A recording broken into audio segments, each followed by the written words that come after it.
Hello everyone, welcome back. In this video, you can understand put mapping annotation. Put mapping annotation is used to handle HTTP put requests and maps HTTP put requests to particular handler methods. The put HTTP method is used to update or modify a resource. This put mapping annotation is inherited from request mapping. With the help of put mapping annotation, we can easily define endpoints of REST API and handle different HTTP requests. Okay, let's move to STSID to understand more about put mapping annotation. This is employee controller class.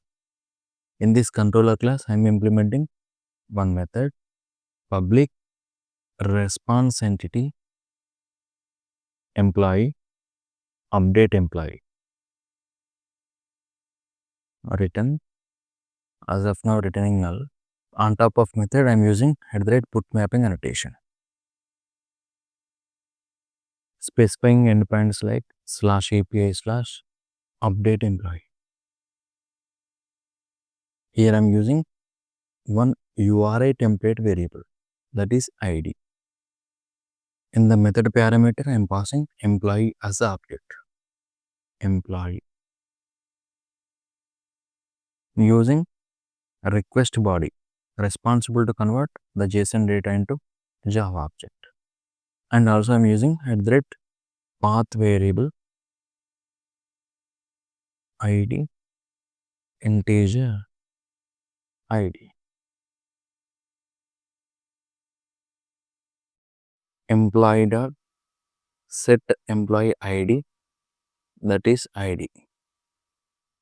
Returning new response entity employee and status HTTP status dot OK.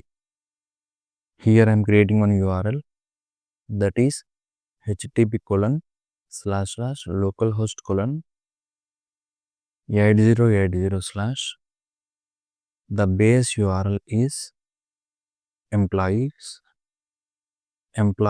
is the base URL. Copy this endpoint, paste here. We can pass employee ID dynamically.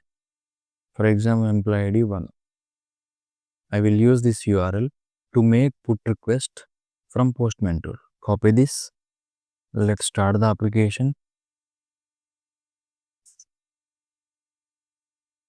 Go to Postman tool, change request type to put, paste the URL here, go to body, raw, choose JSON. Before to that, make the post request, click send button. See, we have one ID, that is 444. Go here, this is 444.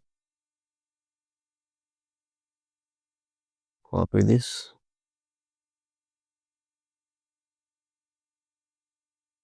This is the JSON object.